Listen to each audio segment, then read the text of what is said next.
The crew of the Artemis II has captured some incredible views of Earth. Ils ont utilisé les mêmes nuages sur les deux images. C'est censé être l'Afrique, de jour et de nuit, avec exactement le même angle. Donc environ 12 heures plus tard. Et les nuages n'ont pas bougé. Parce que ce sont pas des photos, ce sont des images de synthèse, comme toutes les images du globe. Alors soit la NBC s'est trompée dans la sélection du graphiste, soit c'est intentionnel pour nous tester, comme c'est marqué sur ce reel de la NASA. Et pourquoi on nous montre la Terre au compte-gouttes? Pourquoi ne pas tout filmer? Pensez-y 2 secondes. Un parachutiste revient avec des centaines de photos.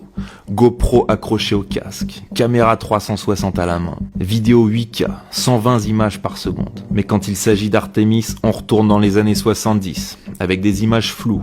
Saccadées. 4 images par seconde. Comme si la NASA n'avait pas le budget pour un GoPro à $400. Ils ont perdu la technologie et l'ont jamais retrouvée.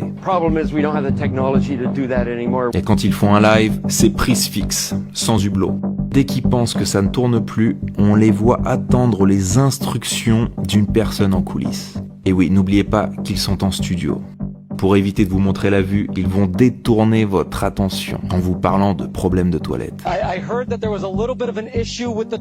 Ou alors jouer avec leur mascotte, qu'ils appellent ZGI, peut-être un indice pour CGI. Donc à ce point-là, si vous croyez encore à ce spectacle, il est grand temps de faire un travail de déprogrammation.